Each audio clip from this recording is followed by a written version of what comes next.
What's up, everyone? Welcome to the Franchise Empire newsletter live stream, where we bring you some of the latest and hottest franchise opportunities and break them down for you.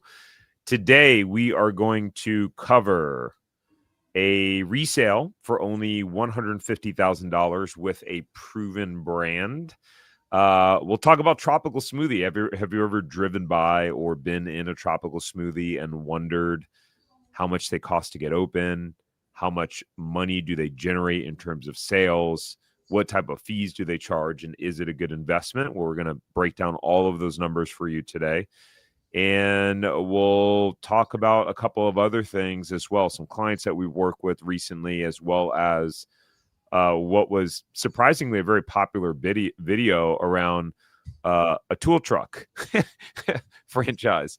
So before we do that, I've got an important message that we need to share with you first. All right, if you're new here, my name is Tarek Johnson. I'm the CEO and founder of Franchise Empire, and I'm here with our head of brokerage, Mr. Mark Magerman. Good to see you, man. You too, Tarek. Good to see you. Let's get going. Let's get started to get some good information here today. Yeah, let's rock and roll. Let me make sure I got the banner up and going. Let's see. So, guys, if you don't get this newsletter, we send this out. That's why it says in 5 minutes or less. That's if you're reading the newsletter. If you're attending this one, it's not 5 minutes. Yeah, I tend to be a little bit wordy. I don't think if you only gave me 5 minutes to speak, I'd have to probably pass. I don't think I could accomplish that. I'd have to probably pass. That's funny. But you guys can go to franchiseempire.com/newsletter, and you'll get this a whole entire newsletter in your inbox on Sunday morning, 8 a.m. Let's talk about our featured resale. So this featured resale, the information that we have on it, we'll keep it pretty short and simple overall. It's in Southeast Florida. It's a home service business.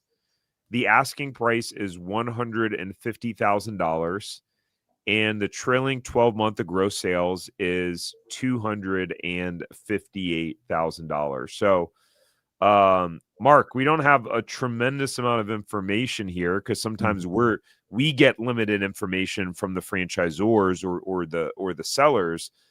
But any thoughts on this one? I guess what I would say is I like it when you're looking at resales and they present it as a trailing 12-month number instead of an annual number. I think what that means is, and again, if you don't know, trailing 12 months, ideally in this case would be November 1 of 2024 through October 31, 2025, right? That would be the trailing 12 months. What that means, it's just more accurate, timely sales figures, as opposed to in 2024, they did $258,000, because that would beg the question, well, where are they year to date in 2025? So that's a real, I always think that there's more credibility in the trailing 12-month numbers. I think there's more to do with that. Not much else we can make a decision on based on that. But again, the asking price would be a multiple of the profit generated from this business. So if they're asking 150 and the gross sales are 258, it would lead me to think it's a relatively high margin business. If they're trying to get 150, if the 258 puts out 10% margin, that's 25,000. There's no way you're going to justify the figure. So my guess is it's a pretty healthy margin business. Interesting. Even though the sales figures are low. Yeah, I think I'm guessing the opposite, actually, that this is one of those instances where, someone's got the asset developed at $258,000 in sales. I can't imagine it's doing much, although there are some businesses where you can still produce a margin on that. And it depends on how you have it structured too. If you're an owner operator, if you have a staff, if you have a team, et cetera. But, I've seen in many instances where there's kind of a floor of a sales price, even if the business is not making money or even losing money. I'd be curious actually if that was one of the situations here as well. Well, hopefully somebody listening will ask us to do a check on it and we'll be able to find that out, because one of us is right. Yes, that is absolutely true. That was a great segue. You're such a natural, Mark. So again, one of us, and it could be that you're right. And again, when they show you the trailing 12 months, to me, that's the click that they are growing this business, that it's growing over time. It's again, we would see. And why don't we just tell everybody listening to be determined on who's right or who's wrong on this one? Yeah, right. Well, guys, if you're interested in learning more about this resale specifically and being able to get the profit and loss statement and more of the nitty gritty of the numbers to understand the story behind the sale and the opportunity, go to franchiseempire.com/resales. We have an inventory of over 100 resales. We get some limited basic information from the franchisors or the sellers. And then when we have, someone like a client candidate interested, then that's when we inquire to get more specifics and information or connect you so that, you can do that yourself. What I can tell you, in being the one that picked out this resale opportunity, is that the franchisor is part of a very established brand with proven systems and a significant amount of franchisees that have a long track record of success. So that's what I can tell you, because we have this listed confidentially. I know what brand it is, so I can tell you that. And I guess if I could add a couple things on here, home service businesses, as we've talked about many, many times, probably means relatively simple model, probably means run it out of your home, probably means manage it from your phone. There's probably lots of simplicities in these businesses compared to some others. I would say that about the home service brand as well. And keep in mind, and I think this is fair to say, that as a franchise, as somebody that was a franchise owner who did have a resale and selling our business, it's very important for the selling franchise owner to keep these things as confidential as possible, because he's got a staff of people. He may have people working for them, and you don't want to rock the boat. So it's not the reason these are not known to the public isn't because they're trying to hide anything. It's just, as a seller of the business, it's important to keep that stuff close to the vest until they find a legitimate buyer. That's a great addition there. Yeah, super important.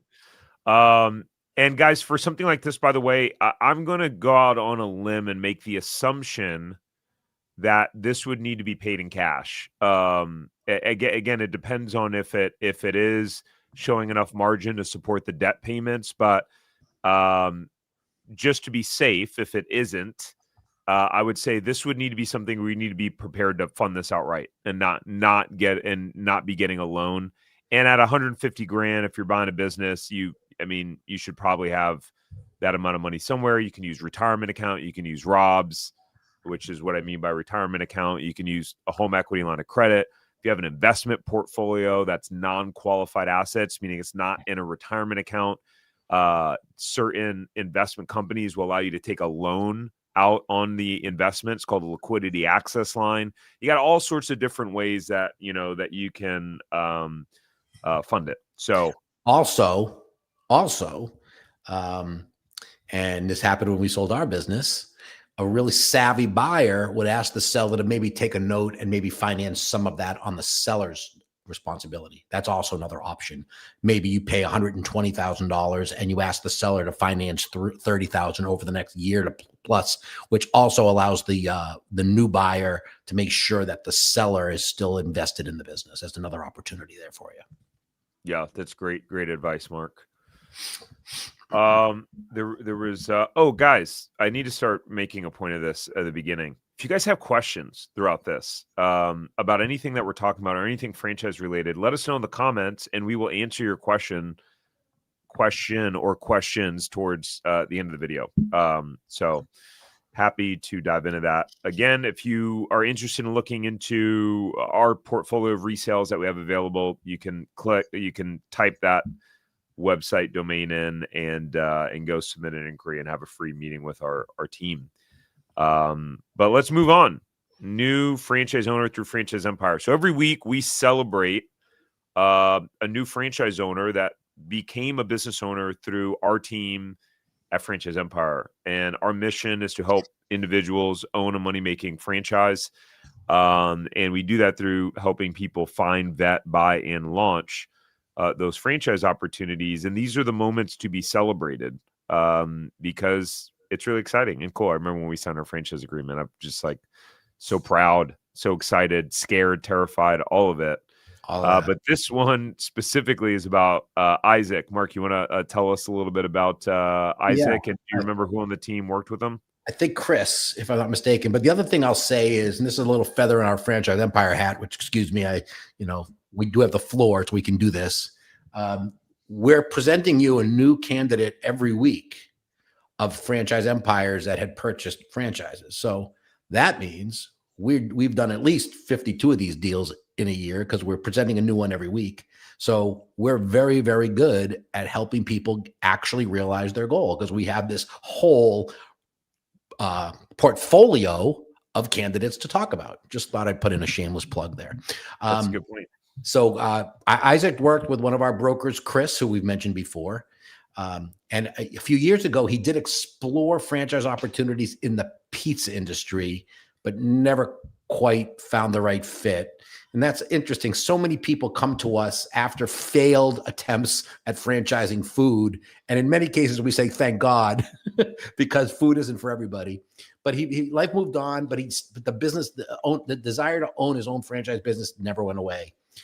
Recently, ready to take the leap and build something on his own, he connected with us here at Franchise Empire, got introduced to Chris, who does an amazing job, to restart his journey. This time he had a little bit more clarity and focus. He got off his pedestal of forcing food on himself, and he was looking for, Chris did a great job of asking him what was important, and here's what came up. He was looking for a business that was an essential business, service-based, built for long-term success, something that would allow him to create real impact in his community while building a legacy for the future. So that's great information for our broker team. We can take that information and overlay it against our tremendous A+ list of preferred franchisors, and came back with Lime Painting, which is one of our painting companies. We think very highly of it. We love a lot about it. We introduced Isaac to Lime, and there, after a lot of work with, obviously Isaac does most of the work. Chris was there to support him. And actually, here's actually Chris's quote.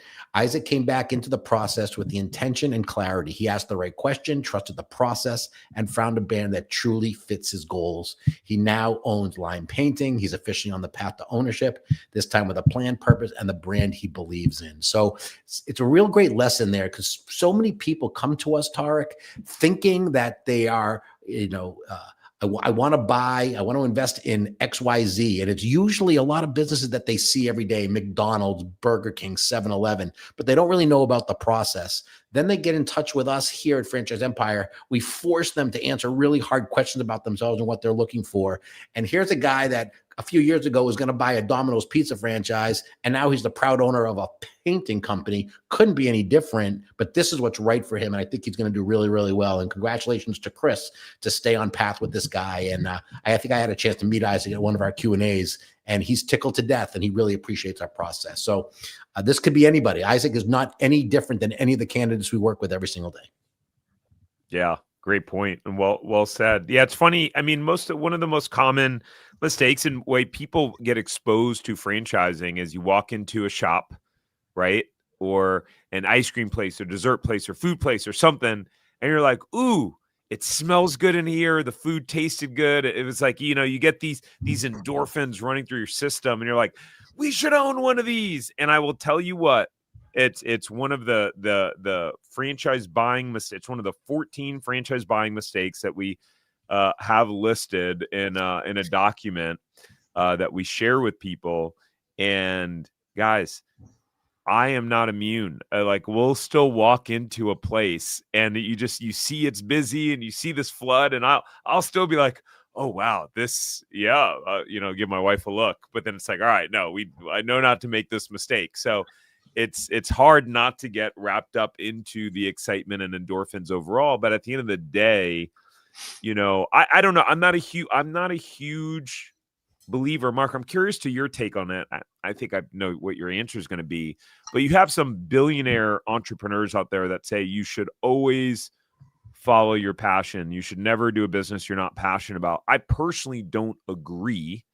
I think you should have a level of belief about the product or service that you're offering, but to say that you have to be passionate about it, I don't know. I think there's more that we have to do in life that we are less passionate about, and that is mundane and requires discipline, than there is that we get to do of that we are passionate about. I agree. I mean, I guess I would say it this way, what are entrepreneurs or potential franchise owner candidates interested in? The answer usually is working hard, running a very profitable business that they can pass on to their families or sell for large sums of money and provide a service that they feel that there's value in the community. That doesn't mean it has to be the prettiest girl on the block, so to speak, right? So it could be anything that can meet those criterias. And going back to what you just said about walking in and seeing it, I kind of call that, and I think I said that a couple of weeks ago. It's kind of like the shiny penny theory, right? Our grandson is not even a year old, and if you wave something that's really shiny, he'll drop everything and run to it because he sees it as a shiny penny. Well, you don't want to buy that shiny penny, because that shiny penny could be a knife for all you know, that's got a sharp edge. He can hurt himself on it. So again, I think it's great to go in and say, wow, this is an amazing business. But then I would say, I wonder if it's a successful franchise model. Maybe I should look into seeing if it is, but being open-minded to the fact that maybe it's not, maybe it hasn't reached a certain level. So again, I think people dive into their emotion, but I don't agree that you have to have a complete passion. I didn't have a passion for hamburgers when I got involved with Five Guys. I had a passion for finding a really good brand that I think gave us the support we needed, and that had the potential to give us the results and the goals financially that we were hoping as a partnership. But we weren't really thrilled about the burger business. Yeah. Totally. I totally get it. Makes a lot of sense. I agree 100%. And I think, the last thing I'll add to that is, I think your first business, you should just make sure that it's a win as much as you can. So you do what could be more boring or just lower hanging fruit, whatever it is. Then you can always do something later. And I know this is going to be an unpopular take in the franchise world. I want to share it more often because I like sharing contrarian kind of views overall. And actually, Mark recently got feedback on one of the client feedback calls that I did recently from one of the guys. And it was someone who, we have a lot of clients that find us from content like this or on YouTube, but we run a lot of ads now. So we get clients who find us through an ad and don't know us from Adam. Right. And he said, the guy was like, I just think this is funny that I'm talking to you. And I saw you on a Facebook reel. And I was like, well, I'm just curious because this was a really, really savvy, sophisticated buyer that Chris had worked with. And I'm like, well, interesting. Like what? Well, he's like, I never submit my stuff for like Facebook ads or Instagram ads. I'm like, well, interesting. So what got your attention, or like, why did you follow through? I'm really curious. And he's like, well, you started out in the reel saying that 80% of franchises suck. And he's like, no one else was saying that. And so I was like, oh, that's funny. I mean, I'm just being genuine and authentic. And but I personally believe it's true. Here's another contrarian take, is that I think that franchising is a great gateway business. And that at the end of the day, you don't need to own the franchise for the rest of your life. You may never own it for the rest of your life. You may get in it. You may sell it after 5 years. And that gives you then either the confidence, the resources, the connections, or the experience to then go do something else on your own. Maybe you go launch another franchise. Maybe you don't. But sometimes people getting stuck on this all or nothing. Should I buy a franchise? Should I start my own thing? Should I buy a business? It's like, just follow the path that's for you right now. And then at some point, you'll probably do something different. Just like the house you bought, the first house you lived in, at some point, you probably sold that house and you probably moved in another one. Your very first job, you probably changed jobs. Your very first car, you probably changed cars. So that's kind of my take on it. I don't think people need to be a franchise owner for the rest of their life unless they want to. I think it's a great point. And again, I would add, because I lived this myself, as I know you did. It's really helpful, and we work with our candidates all the time. What is the goal? What is your goal? What are you getting into this for? And again, there are several options, but when we signed up for our franchise agreement, our goal was to run this business hard and fast for 8 years and build it up really well. Be very determined to put every bit of profit back into the business to grow it, get our debt service down so that at the 9 and 10 year mark, we could sell this for quite a profit. That we knew our goal. We reverse engineered it, right? Our goal could have been at the end of 9 or 10 years, we wanted to buy out other franchises and double and triple our size. Or it could have been, I want to run this business for 10 years till my kids become old enough that they can take over the business. But knowing what that goal is really helpful in that upfront, figuring out how to get there. And Tarek, you're right. I don't think I know anybody who we got involved with at Five Guys back in 2005, 6, 7, a long time ago, but not one of the people that had a franchise in the area of Massachusetts where there were several franchise owners, not one of them owns that franchise today. But they're owned by people who bought us all out, and they have bigger, their goal was to get really big. So it's exactly, you're right. And sometimes people feel that way. However, I would say that you don't want to get into franchising if your model or your goals don't last at least 5 years, because sometimes it takes that long to build it. And if you're going into it with any other attitude that you're going to get rich quick, that's a slippery slope too. Yeah, 100%. Yeah, and like for us, I mean, I just knew at that specific moment in time, I had tried to start a bunch of businesses. They all failed, didn't work, and franchising was just a way for me to try to transition out of corporate America. And I mean, at the time, I was in banking. Banks that have 50,000 employees, so I'm one of 50,000 or of 1,000. And I didn't know that the future would be, franchise empire was in the future or anything like that. I was just basically operating off of that moment in time. So let's talk about Tropical Smoothie. So Tropical Smoothie is our franchise of the week. In this series, ladies and gentlemen, what we've been doing is breaking down the most popular franchises that are household names. So we're not like endorsing them. We thought it would be interesting to talk about them, understand their numbers, how much it costs to get them open, how much are their sales, how much are their franchisees making, and how they got started out. And we thought that, well, if we thought it was interesting, maybe you would too. So, Mark, have you ever eaten that a tropical smoothie, by the way? I'm not a smoothie guy. I've been in them. I think I've ordered one. It's not me. It's not up my alley. But thank goodness for tropical smoothie, it is up the alley of a lot of other people. My wife, for example, likes the smoothies, but for me, I'm not a big fan of it. Doesn't mean it's not a great business. I'm just not a smoothie drinker. Yeah, I hear you. So Tropical Smoothie started in 1997 in Destin, Florida, and what began as a laid-back smoothie bar in the Panhandle grew into a full, fast casual with a bright tropical vibe. Guys, I have a very interesting story I'm going to tell you about Tropical Smoothie as we get towards the end of showing the numbers. I want to get you the numbers sooner than later, so I don't want to hold you up, but it has to do with my entrepreneurial journey and how Tropical Smoothie played a part in it. I was hoping you were going to share that, Tarek. Nice. Yo, do you know that? Well, I mean, you and I have talked about it. I know that your path kind of cross-section these type of businesses. Yes. Oh, okay. Yeah. Okay, cool. By 1998, the first franchisee opened in Tallahassee.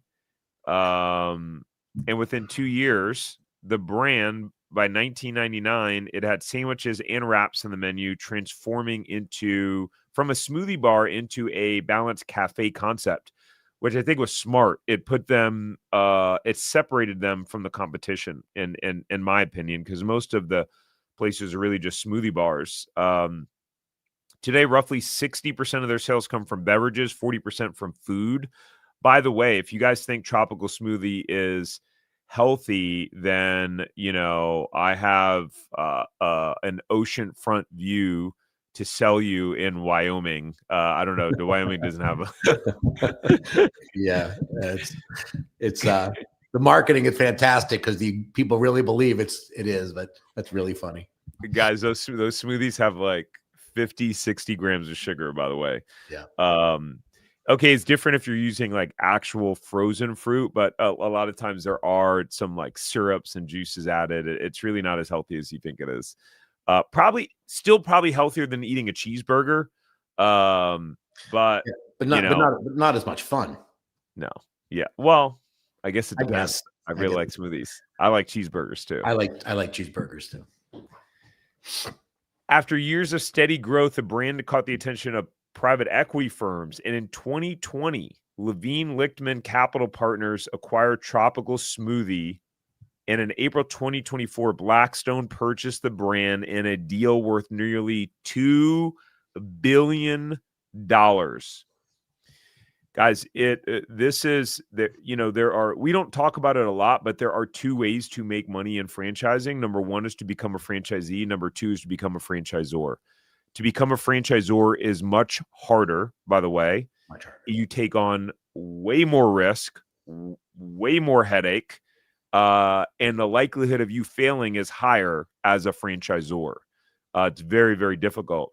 But some of these franchisors that, you know, kind of do it right and get an element of luck and can build a big system where franchisees are making money, they can have crazy big exits, as you saw with Tropical Smoothie. And again, most smoothie franchises are not worth nearly that amount. So in 2024, Tropical Smoothie opened 161 stores, marking 13 years of same-store sales. Oh, they also had 13 years of same-store sales growth, which is an impressive streak of consistency and performance. Today, they have over 1,500 locations, with all but one being franchise-owned, like they're owned by a franchisee, in just one corporate location. Mark, what are your thoughts on that? Pretty interesting and impressive. Yeah, very. The home run there is 13 consecutive years of same-store sales growth year over year. That's almost unheard of in these day and times. So that's amazing. That means through all the pandemic-related times regarding the everything about the economy, the franchise network added stores every year more than the year prior. I mean, that's like Five Guys stuff back in 06, 07, 08, 09 when we were doing the same thing then. But ultimately, that's going to come to a stop, but maybe not for a while. That's the thing that blows up for me. That's amazing. That means that the franchisees who own the 1,500 locations are building more units. That's a real sign of franchise success and a real good model. That's one of the first things you look at. Are other franchisees happy? And you're not buying and building more if you're not. Yeah, true that. So I'll go over these numbers in just a second, but the quick story is when I was about 20 years old, I was working at the bank, my first corporate job at the bank, and there was a Tropical Smoothie across the street. And I used to go there for lunch and, you know, get a smoothie, sandwich, whatever. And there was a young guy behind the counter with, like, you know, with some business attire on. And I learned after coming in a few times that this guy was the owner. And he looked really young. I mean, he looked like maybe he was late 20s, early 30s. And I just thought, I didn't know anything about franchising, how franchises worked. I was a 20-year-old kid. And it, you know, business wasn't as popular as it is nowadays, and with YouTube and all that stuff. So I'm just thinking, how does this guy own this? And turned out he had like a government contracting job. I grew up in Virginia. Everyone's in government contracting in the military. And you know, there was a manager running the store. And I just thought, wow, how does this guy own this store? And I was just so curious. And I thought, wow, maybe one day I could own something like this. And that was really the initial seed that was planted for me. And then, you know, 7-8 years later, my first franchise wound up being a smoothie franchise, not with Tropical Smoothie, of course, But I still remember that story in that moment of the seed getting planted. So pretty Very cool. interesting. Very cool. Yeah. All right, let's talk about some of the numbers. So, Mark, the total investment is between $340,000 to $814,000 to get open. That's a giant Yeah, range. that's an uncomfortable range for me, to be honest with you. I just don't understand how you build one of these for 340. Oh, by the way, it's either 340 or 814. Just way too much of a gap. I'd want to clarify that. Yeah. I would say it's more. I would say it's closer to 814. I'm guessing so too, having seen the stores. And yeah, 340 I'm guessing is probably either a conversion or something that was a failed smoothie store before, or failed similar food business where you're able to come in and you don't have to do as much, which is common, by the way. Yeah. And if you guys are ever opening up a food business, something like that, it happened here. There was a Clean Juice that closed down. That's a failing brand, in my opinion. And an acai bowl place came in and took their spot. I'm guessing they didn't do any infrastructure wise. It's still the same setup, same counters, maybe some new equipment and branding. I can't imagine it cost them more than $100,000 to get that thing turned over.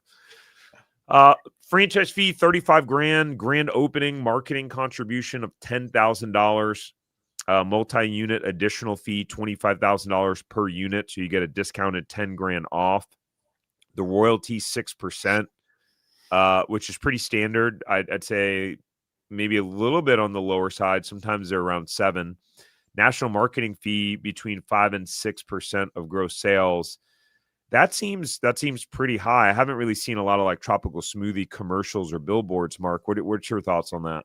Just what you said. I think it's high. I'd want to dive in. Oh, what do you get in return for that 5 or 6%?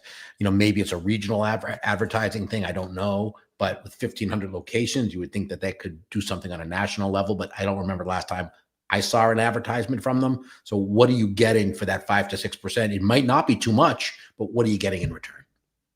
I'm glad you phrased it like that because that is, I remember making a video a long time ago, one of my the first kind of franchise videos. And yeah, people get so focused on cost. Like, what does something cost as opposed to what's the value that I get in return for the cost of the thing? So it's yeah, it sounds high, but to Mark's point, if you get a lot of value out of it, then the cost really becomes irrelevant if there's more value in proportion to the cost. So Yeah, especially with marketing. I mean, I bang my head against the wall to try to tell people this all the time, but if you use the word marketing and cost in the same sentence, that's wrong. Marketing is an investment in your business. Marketing needs to be return an investment greater. If you spend $1,000 on marketing, end of the day, you should make more than that $1,000. That's why you're marketing. So it's not like buying spending money on cleaning supplies, which you're just buying and using, getting nothing back in return other than your clean floor. This is a return on your investment. So, boy, you should always be glad if they said we don't have any advertising, you don't have to pay any royalty fee. If you don't have to pay any national marketing fee, that would scare me off quicker than a higher number. Yeah, interesting. So their financial requirements is a $400,000 minimum net worth, $175,000 in liquid assets. You could see pretty clearly the correlation between liquid asset requirement and total investment, because typically, if you were to get an SBA loan, you need to put 20% down on average, and so that's $160,000 of the highest amount, and they require $175,000 of liquid assets. So the math checks out.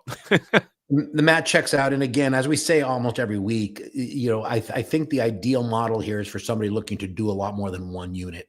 I don't think this is a one unit deal. I think you're looking to buy a territory, an area. The fact that they're discounting the fees on the additional units says they're incenting that. So again, I don't really know. I'm sure there are one unit operators, but again, if your goal is to build and scale a larger business, you'd be looking at this on a bigger scale than that. Yeah, totally agree. Let's go over some of the numbers, what you have been waiting for, financial data, and then let me just switch something here real quick. So financial data. By the way, it'd be very hard to find open territory for Tropical Smoothie because they have 1,500 locations open. So good luck, by the way. Right. All right. Average net revenues. And typically in my experience, because my franchisor used similar language, they called it net sales. Net sales was reducing revenue from sales tax, as well as discounts. Because technically the discounted amount is phantom revenue. It'll show up on your top line sales. So in case for someone not understanding what that means, let's say your profit and loss statement says you did $1 million in sales, but let's say you had an average discount rate of 10%, where people got a 10% discount on their food, whether from coupons, promotions. Your actual collected sales or net revenues would be $900,000, even though it says your sales are $1 million. So it's the numbers are deceptive that way, Mark. They can be in business, right? They can get tricky. Yeah, they can. But the point of sale systems now are so strong and so amazing that most of them delineate that as a line item. So you can easily see it on the P&L, how much was sales and how much backed out on that. So again, they're making that easier, but you're absolutely right. And I don't know any food business that has zero in discounts and giveaways. No such thing. Right. So their average net revenue, just over $1 million. And then you can see here just top 75%, 50. So let's jump to top 75%, 1.1 million average net revenue. Interesting. And the average of the top 10% is 1.7 million. So really, and the top 25%. So overall, in order to kind of meet the 2-to-1 sales to investment ratio, you overall need to be basically top 25% performer, depending upon how much it costs your location to build out. But I mean, pretty solid. I mean, if you're able to get it open for a good bit less than the 800K, if you could get it open for 600 grand, then all you got to do is be in the top 50% to match that 2-to-1 sales to investment ratio. I guess you could see why they have 1,500 locations, huh? Mm-hmm. Yeah, and again, your goal should be, if you get in, the questions I would have asked, or I would recommend you ask, is what do the franchise owners do differently to make the top 10%? So that's where I'd want to be. That's my goal: get the top 10. Yeah, 100%. So the bottom 10%, 516,000, bottom 25%, 613,000 on average, bottom 50%, 730, bottom 75%, 845,000. But still, the average sales are 1 million. They have so many stores producing over that amount that it still turns out to be the average, which is interesting. Yeah. That's it for Tropical Smoothie, guys. If you're thinking, well, Tropical Smoothie's not available in my area, or I don't want to own a food business because I don't want to deal with teenagers and calling out sick and asking to switch their schedules all the time, or being in a business that's open 363 days a year. Ask me how I know, ladies and gentlemen. Then and you're saying, hey, I'm curious about this whole franchising thing. I'd love to know what specific franchise opportunities are available in my area that align with my specific skill sets, my specific financial goals and lifestyle goals. Then you can go to franchiseempire.com/check territory. You'll be able to schedule a free meeting with our team, and they can have a conversation with you about that and see what is available in your area. Mark, anything that you'd like to add to that? No, I think that's excellent. And again, food is really tough. Anything in the food business is a really tough business. Labor is really a challenge, and you're managing that labor every single day. So there's a lot of other alternatives to non-food opportunities, we would love to share and talk to you about. And, maybe you end up in food anyway, but you should at least look at some options and other things and see how other people who are not in food are doing really well as a franchisees. Yeah, good point. And guys, this is why you'll see and hear about people that own food franchises that you'll often hear they own 5, 10, 15, 20, 25 locations, because you need to, with the lower margins and then the debt service, in order for it to make sense. Something I didn't understand when we signed up for our single unit of our one little smoothie shop. But Mark, you guys owned 13, restaurants and locations. So you guys clearly understood that it was going to take scalability to produce the financial returns that you guys were looking for. Yeah, and you have to be very smart about how you invest your money and how you spend your money, right? So when you had one location or two locations, it was hard to justify bringing in a regional director of operations at 150,000 because you only had profit from 2 restaurants. But when you got up to 5 and you were making more money, then you could bring that person aboard. And ultimately, when we had 10, 12, 13 locations, you're spreading those fixed costs out on a per location basis, makes it a lot more palatable. So you just have to be smart and strategic as you're growing businesses. And again, the franchise that you choose should be guiding you and giving you some of that coaching as well. And if you use Franchise Empire, you can always call Tarek and I, because we've done it ourselves. So we're happy to give you that information free of charge, by the way.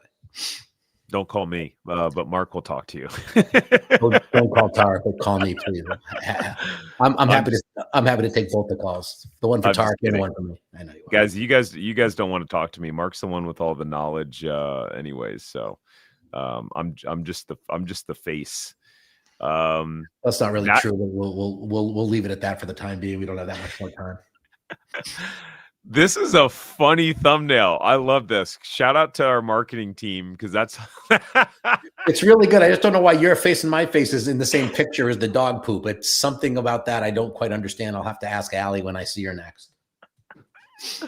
Oh man, that's hilarious. Scoop dog poop for 200 grand. Guys, so this is a video breakdown where we talk about how we talk about our process of presenting brands to clients and how we narrow it down to 4 to 6 options. Actually, funny enough, right before this presentation, Mark and I were just kind of chatting about that overall. But one of the things we talked about in that video was just kind of a specific line that I think, was it you or was it Chris who said it? Was it Chris? Which line are you speaking of? It was when we were doing the sit down, recording, and someone said, would you pick up dog poop if it paid you 200 grand a year? Was it you or was it Chris? I can't remember who said it. It sounds like Chris. Okay. Sounds like Chris. Yeah. So that's this video, ladies and gentlemen. You can watch it on YouTube at our Franchise Empire YouTube channel. It's also on pretty much every podcast platform if you just want to listen to it. The second video is, I think we did one on Matt. Oh, this is our second. We did a redo of Snap-on. So it came out a second time, but Snap-on tools. And how much can you make with a $500,000 tool truck? We go over the cost, the sales, the fees. Surprisingly, this is one of our best performing videos. Again, it was the first time we posted it. We made some changes to it. And now about a month later, posted the changed video. And it was one of the highest performing. It was the #1 out of our most 10 recent videos. So it's so fascinating to me, Mark, that people love the whole tool truck concept, or maybe it's just because the demographic watching my channel is 90% men. Yeah, I guess is that true about the demographics? It's pretty close to it. Yeah, I think it's like 85% men. So that might be your built-in answer. I don't want to analyze it any further. That could be why. I do have a comment though on the dog waste brand. Yeah, which is it kind of brings our process full circle. I'm going to be willing to bet you that any of our candidates who ultimately invest in a dog poop business don't come to us and say, my lifelong dream is to be owning a business where I can pick up people's dog poo. That's my life. So these people don't come in looking for that particular business, but if we do it right, if they share their information, if they talk about what their goals are, and that aligns with something that we know about, we can introduce them. So that's the beautiful story of how people end up in businesses that they never would have thought of in a million years. And the thing about dog waste is that's great is it's relatively, it's less competition than some of the other brands because nobody wants to do that. So very, very good brand. And again, I think a lot of candidates are starting to see the benefits of that. What they do say is I probably have to hire someone to do the work because I don't think I want to do it myself, which fair enough. If you can afford to hire someone else, that's always a good idea. Yeah, 100%. Cool, guys. Well, we had fun doing this. Mark, thanks for joining. And we will see you next Monday, not at the same time. We'll be doing it at 12:30 Eastern next Monday. And then we'll continue on a regularly scheduled program after that. Thanks, All Tara. right, take care. Thanks, Mark. Bye.